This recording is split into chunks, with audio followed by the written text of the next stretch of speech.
Revolution and the scars of our deepest division since the Civil War. We have become a society at deep odds with itself. We have somehow come to be at one and the same time the affluent society and the afflicted society. We have enjoyed an unheard of history-making 19 minutes of economic boom. Yet we see how clearly that simple prosperity does not assure the rightful pursuit of happiness.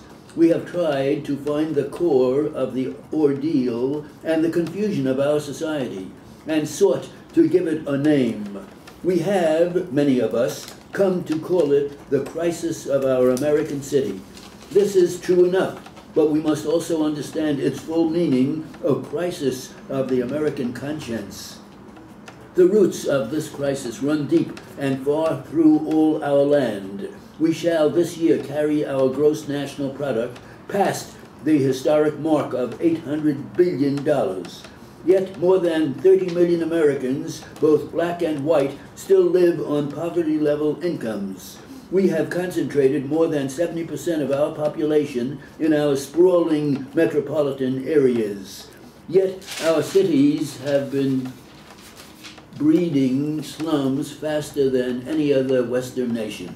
We profess more concern for our young than any other nation. Yet we find that more than 14 million Americans under the age of 17 years are poorly fed, poorly housed, and at least 10 other nations report infant mortality rates lower than America. As a people, we spend $17.4 billion annually for liquor and tobacco, and less than half this sum, a total of $8 billion for the whole war on poverty.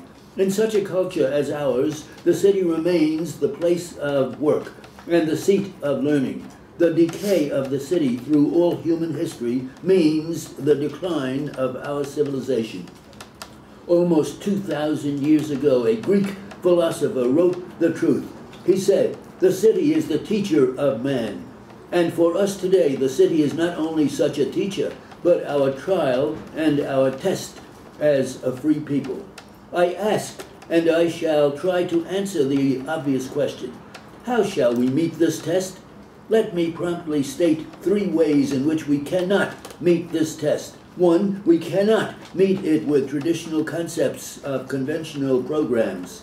We cannot respond merely with the endless speeches in the abstract or the endless deficit financing. Nor can we meet it by pitting the need for order against the need for progress, for without progress and without justice there will be no order.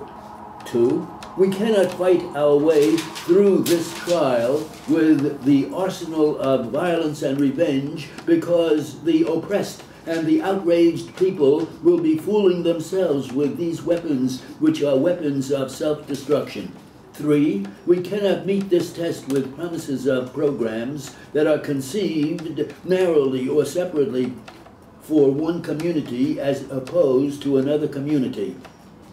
The conditions of our citizens do vary, but their deepest hopes do not. There is no color bar which is respected by poverty. It is the whole American community that must now make its resolve clear and firm. For too long, in fact, for decades, a large part of this community has sought to hide, as it were, behind the senseless sign, "Do not disturb." For them, the American dream became the American slumber. The din of cities in a state of rebellion now permits no such contented sleep. The problems around us cry out for solutions.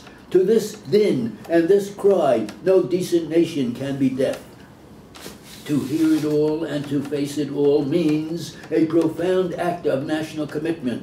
It asks of us as honest a readiness for sacrifice as the waging of a war. I did miserable. I'm not even going to try.